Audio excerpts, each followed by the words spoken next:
Chapter 21. Laurie makes mischief and Joe makes peace. Joe's face was a study next day, for the secret rather weighed upon her, and she found it hard not to look mysterious and important. Meg observed it, but did not trouble herself to make inquiries, for she had learned that the best way to manage Joe was by the law of contraries, so she felt sure of being told everything if she did not ask. She was rather surprised, therefore, when the silence remained unbroken, and Joe assumed a patronizing air, which decidedly aggravated Meg, who in turn assumed an air of dignified reserve and devoted herself to her mother. This left Joe to her own devices, for Mrs. March had taken her place as nurse and bade her rest, exercise, and amuse herself after her long confinement.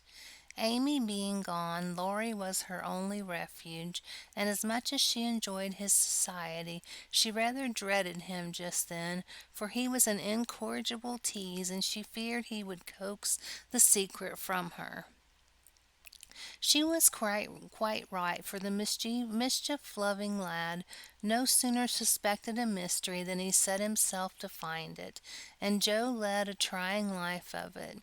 He wheedled, bribed, ridiculed, threatened, and scolded, affected indifference that he might surprise the truth from her, declared he knew but that he didn't care, and at last by dint of perseverance he satisfied himself that it concerned Meg and Mr. Brooke.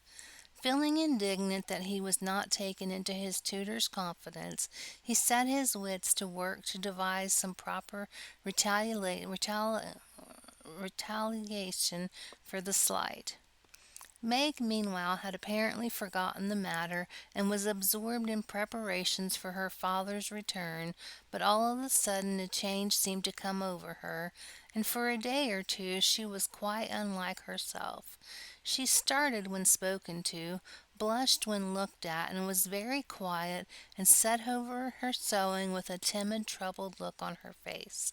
To her mother's inquiry she answered that she was quite well, and Joe she silenced by begging to be left alone. She feels it in the air, love, I mean, and she's going very fast.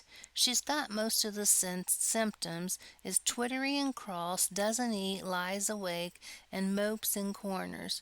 I caught her singing that song he gave her, and once she said, "John, as you do," and then turned as red as a poppy. "Whatever shall we do?" said Joe, looking ready for any measures, however violent. "Nothing but wait. Let her alone, be kind and patient, and father's coming will settle everything," replied her mother. "Here's a note to you, Meg, all sealed up. How odd! Teddy never seals mine," said Joe the next day, as she distributed the contents of the little post office. Mrs. March and Joe were deep in their own affairs, when a sound from Meg made them look up and see her staring at the note with a frightened face. "My child, what is it?" cried her mother, running to her, while Joe tried to take the paper which had done all the mischief. "It's all a mistake. He didn't send it." "Oh, Joe, how could you do it?" said Meg, and hid her face in her hands, crying as if her heart were quite broken. "Me? I've done nothing. What's she talking about?" cried Joe, bewildered. Meg's mild eyes kindled with anger as she pulled a crumpled note from her pocket and threw it at Joe, saying reproachfully, "You wrote it, and that bad boy helped you. How could you be so rude, so mean, and so cruel to us both?" Joe hardly heard her, for she and her mother were reading the note, which was written in a peculiar hand. "My dearest Margaret, I can no longer restrain my passion and must know my fate before I return. I dare not tell your parents yet, but I think they would consent if they knew that we adored one another. Mr. Lawrence will help me to some good place, and then, my sweet girl, you will make me happy. I implore you to say nothing to your family yet, but to send one word of hope through Laurie to your devoted John." "Oh, the little villain! That's the way he meant to pay me for keeping my word to mother. I'll give him a hearty scolding and bring him over to beg pardon," cried Joe, burning to execute immediate justice. But her mother held her back, saying with a look she seldom wore, "Stop, Joe, you must clear yourself first. You have played you have played so many pranks that I am afraid you've had a hand in this." "Oh, my word, mother, I haven't. I never saw the note before, and I don't know anything about it, as true as I live," said Joe, so earnestly that they believed her. "If I had taken part in it, I would have done it better than this, and have written a sensible note. I should think you had known Mr. Brooke wouldn't write such stuff as that," she added scornfully, tossing down the paper. "It's like his writing," faltered Meg, comparing the note in her hand. "Oh, Meg, you didn't answer it," cried Mrs. March quickly. "Yes, I did," and Meg hid her face again, overcome with shame. "Here's a scrape. Do let me bring that wicked boy over to explain and be lectured. I can't rest till I get a hold of him," and Joe made for the door again. "Hush, let me handle this, for it is worse than I thought. Margaret, tell me the whole story," commanded Mrs. March, sitting down by Meg, yet keeping a hold of Joe lest she should fly off. "I received the first letter from Laurie, who didn't look as if he knew anything about it," began Meg without looking up. "I was worried at first, and meant to tell you that I remembered how you like Mr. Brooke, so I thought you wouldn't mind if I kept my little secret for a few days. I'm so silly that I like to think to no one, and while I was deciding what to say, I felt like the girls in the books for have such things to do. Forgive me, mother. I'm paid for my silliness now. I can never look at him again in the face." "What did you say to him?" asked Mrs. March.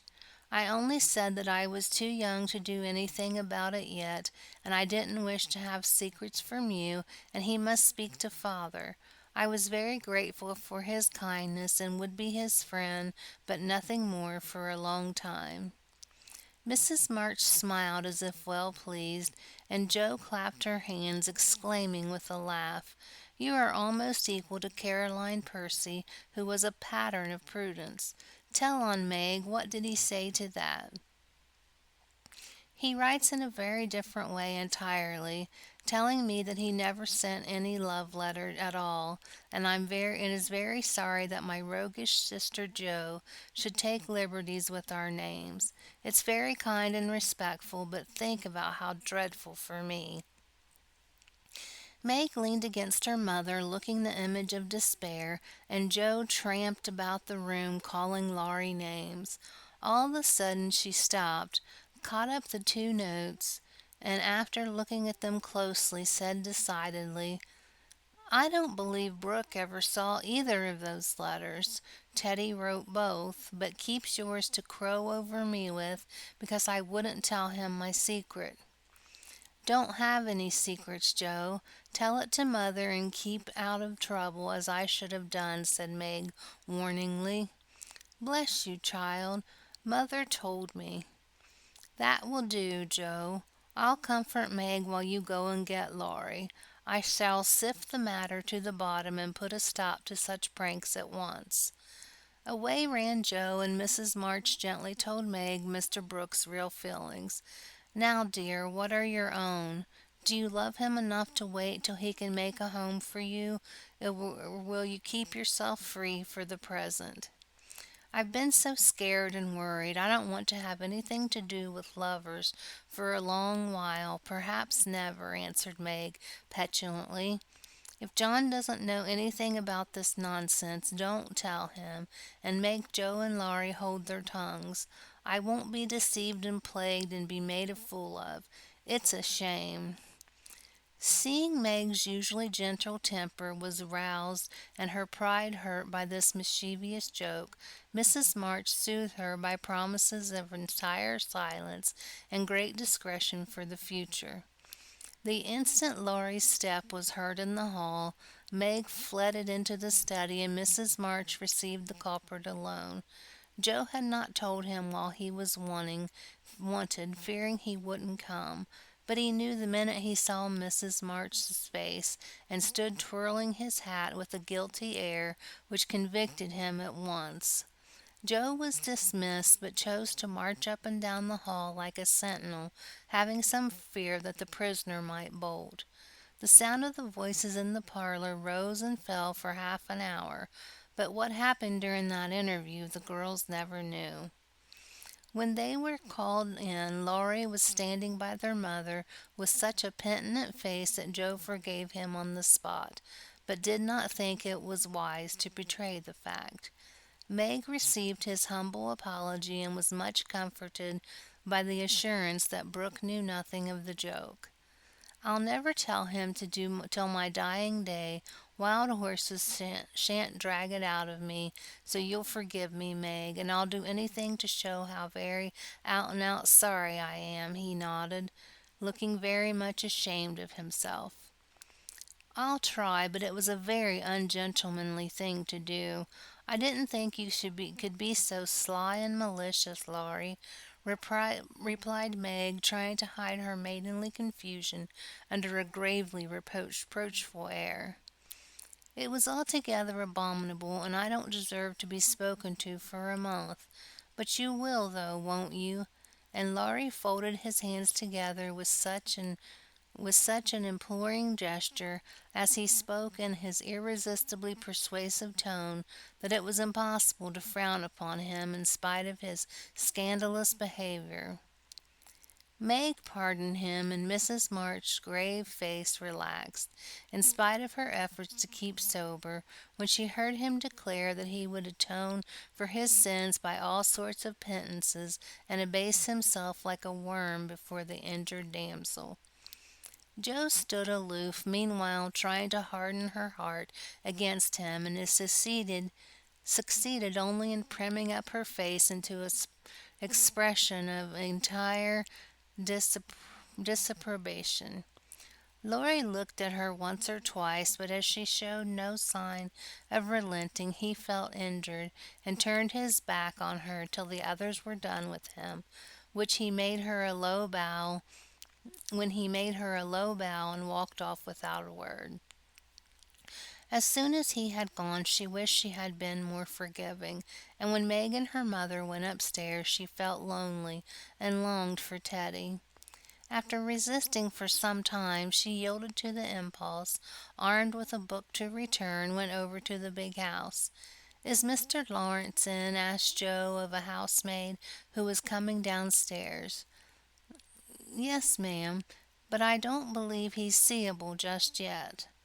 "Why not? Is he ill?" "No, miss, but he's had a scene with Mr. Lawry, who is in one of his tantrums about something which vexes the old gentleman, so I durstn't go nigh him." "Where is Lawry?" "Shut up in his room, and he won't answer, though I've been a tappin'. I don't know what's to become of dinner, for it's ready, and there's no one to eat it." "I'll go and see what the matter is. I'm not afraid of either of them." Up went Joe and knocked smartly on the door of Laurie's little study. "Stop that, or I'll open the door and make you," called out the young gentleman in a threatening tone. Joe immediately knocked again. The door flew open, and in she bounced before Laurie could recover from his surprise. Seeing that he really was out of temper, Joe, who knew how to manage him, assumed a contrite expression, and going artistically down upon her knees and saying meekly, "Please forgive me for being so cross. I came to make it up, and I can't go away until I have." "It's all right. Get up and don't be a goose, Joe," was the cavalier reply to her petition. "Thank you, I will. Could I ask what's the matter? You don't exactly look easy in your mind." "I've been shaken, and I won't bear it," growled Laurie indignantly. "Who did it?" demanded Joe. "Grandfather. If it had been anyone else, I'd have—" And the injured youth finished his sentence by an energetic gesture of the right arm. "That's nothing. I often shake you, and you don't mind," said Joe soothingly. "Pooh! You're a girl and it's fun, but I'll allow no man to shake me. I don't think anyone would care to try it if you looked as much as a thundercloud as you do now. Why were you treated so?" "Just because I wouldn't say what your mother wanted me for. I'd promised not to tell, and of course I wasn't going to break my word." "Couldn't you satisfy your grandpa in any other way?" "No, he would have the truth, the whole truth, and nothing but the truth. I'd have told my part in the scrape, if I could, without bringing Meg in. As I couldn't, I held my tongue and bore the scolding till the old gentleman collared me. Then I bolted for fear I should not forget myself." "It wasn't nice, but he's sorry, I know, so go down and make up. It'll help you." "Hanged if I do. I'm not going to be lectured and pummeled by everyone, just for a bit of frolic. I was sorry about Meg and begged pardon like a man, but I won't do it again when I wasn't in the wrong." "He didn't know that." "He ought to trust me and not act as if I was a baby. It's no use, Joe. He's got to learn that I'm able to take care of myself, and don't need anyone's apron strings to hold on to." "What pepper pots you are!" sighed Joe. "How do you mean to settle this affair?" "Well, he ought to beg pardon, and believe me when I say I can't tell him what the fuss's about." "Bless you, he won't do that." "I won't go down till he does. Now, Teddy, be sensible, let it pass, and I'll explain what I can. You can't stay here, so what's the use of being melodramatic?" "I don't intend to stay here long anyway. I'll ship off and take a journey somewhere, and when Grandpa misses me he'll come around fast enough." "I dare say, but you ought not to go and worry him." "Don't preach. I'll go to Washington and see Brooke. It's gay there, and I'll enjoy myself after the troubles." "What fun you'd have! I wish I could run off too," said Joe, forgetting her part of mentor in lively visions of martial life at the Capitol. "Come on then, why not? You go and surprise your father, and I'll stir up old Brooke. It would be a glorious joke.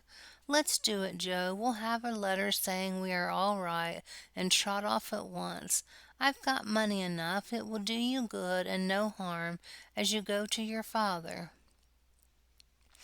For a moment Joe looked as if she would agree, for as wild as the plan was, it just suited her.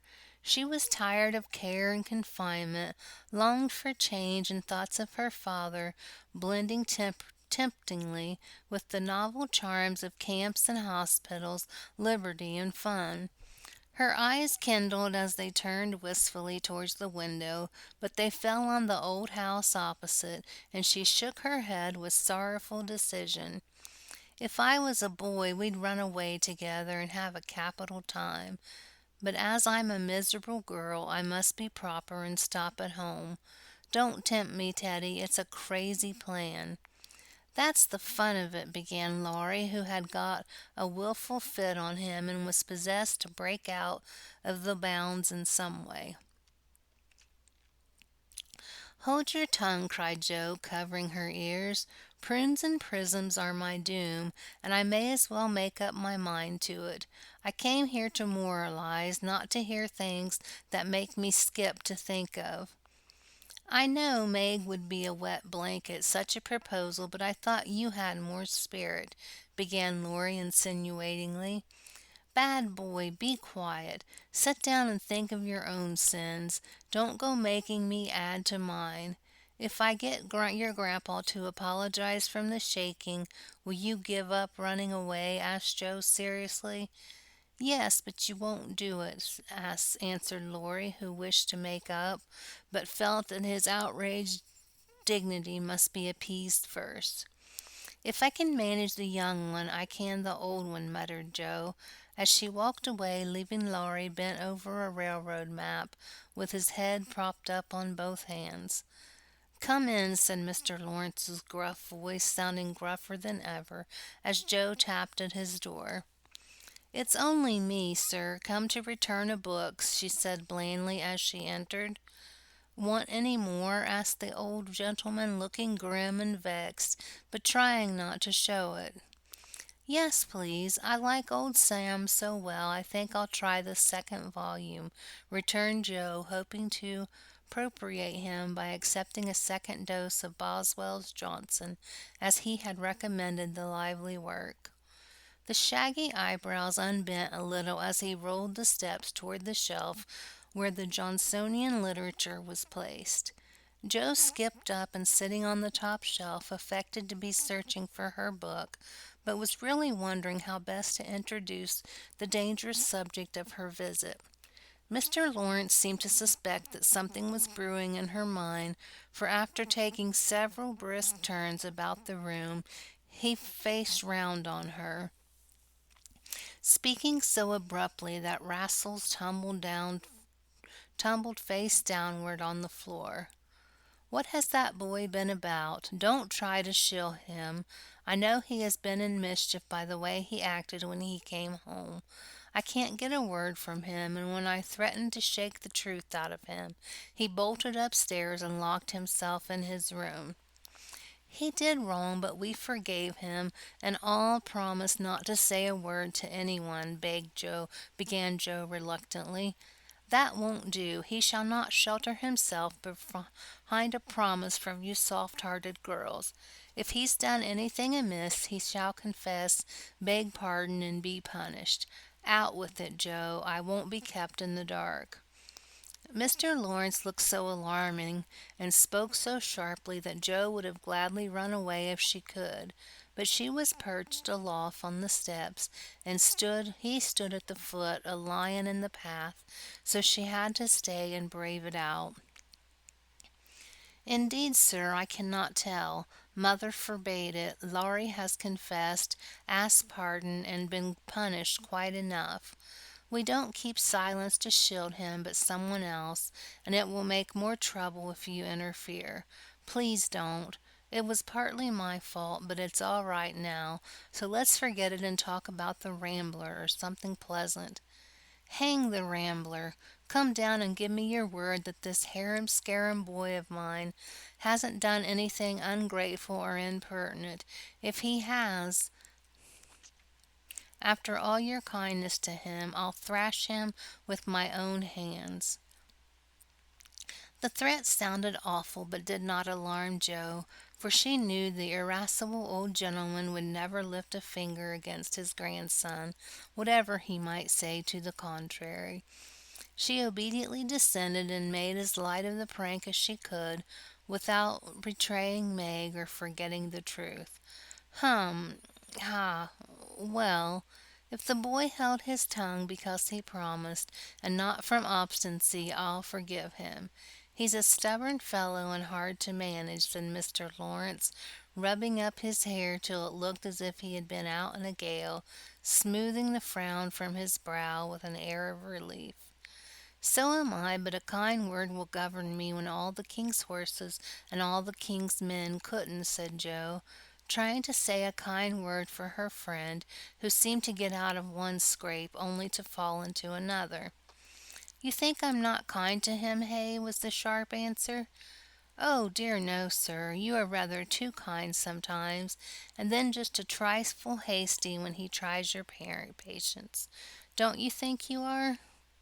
Joe was determined to have it out now, and tried to look quite placid, though she quaked a little after her bold speech. To her great relief and surprise, the old gentleman only threw his spectacles onto the table with a rattle, and exclaimed frankly, "You're right, girl, I am. I love the boy, but he tries my patience past bearing, and I know how it will end if we go on so. I'll tell you, he'll run away." Joe was sorry for that speech the minute it was made. She went to warn him that Laurie would not bear much restraint, and hoped he would be more forbearing with the lad. Mr. Lawrence's ruddy face changed suddenly, and he sat down with a troubled glance at the picture of a handsome man which hung over his table. It was Laurie's father, who had run away in his youth and married against the imperious old man's will. Joe fancied he remembered and regretted the past, and wished she had held her tongue. He won't do it unless he is very much worried, and only threatens it sometimes when he gets tired of studying. I often think I should like to, especially since my hair was cut. And if you ever miss us, you may advertise for 2 boys and look among the ships bound for India." She laughed as she spoke, and Mr. Lawrence looked relieved, evidently taking the whole thing as a joke. "You hussy, how dare you talk in that way? Where's your respect for me and your proper bringing up? Bless the boys and girls, what torments they are! Yet we can't do without them," he said, pinching her cheeks good-humoredly.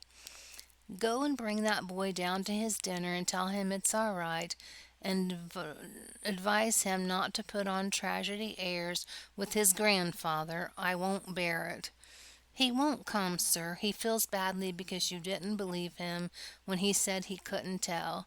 I think the shaking hurt his feelings very much." Joe tried to look pathetic, but must have failed, for Mr. Lawrence began to laugh, and she knew the day was won. "I'm sorry for that, and ought to thank him for not shaking me, I suppose. What the dickens does the fellow expect?" And the old gentleman looked a trifle ashamed of his own testiness. "If I were you, I'd write him an apology, sir. He says he won't come down till he has one, and talks about Washington, and goes on in an absurd way. A formal apology will make him see how foolish he is, and bring him down quite amicable. Try it. He likes fish, and this way was better than he likes fun, and this way is better than talking. I'll carry it up and teach him his duty." Mr. Lawrence gave her a sharp look and put on his spectacles, saying slowly, "You're a sly puss, but I don't mind being managed by you and Beth. Here, give me a bit of paper and let us have done with this nonsense." The note was written in the terms which one gentleman would use to another after offering some deep insult. Joe dropped a kiss on the top of Mr. Lawrence's bald head and ran up to slip the apology under Laurie's door, advising him through the keyhole to be submissive, decorous, and a few other agreeable impossibilities. Finding the door locked again, she left the note to do its work, and was going quietly away when the young gentleman slid down the banisters and waited for her at the bottom, saying with his most virtuous expression of countenance, "What a good fellow you are, Joe! Did you get blown up?" he added, laughing. "No, he was pretty mild on the whole." "Ah, I've got it all around, even if you cast me off over there. I felt just ready to go to the deuce," he began apologetically. "Don't talk that way. Turn over a new leaf and begin again, Teddy, my son." "I keep turning over new leaves and spoil them as I used to spoil my copybooks, and I made so many beginnings there never will be an end," he said dolefully. "Go and eat your dinner. You'll feel better after that. Men always croak when they are hungry," and Joe whisked out the front door after that. "That's a label on my sect," answered Laurie, quoting Amy, as he went to partake of the humble pie dutifully with his grandfather, who was quite saintly in temper and overwhelmingly respectful in manner all the rest of the day. Everyone thought the matter had ended and the little cloud blown over, but the mischief was done, for though others forgot it, Meg remembered. She never alluded to a certain person, but she thought of him a good deal, dreamed dreams more than ever, and once Joe, rummaging her sister's desk for stamps, found a bit of paper scribbled over with the words "Mrs. John Brooke," whereat she groaned tragically and cast it into the fire, feeling that Laurie's prank had hastened the evil day for her.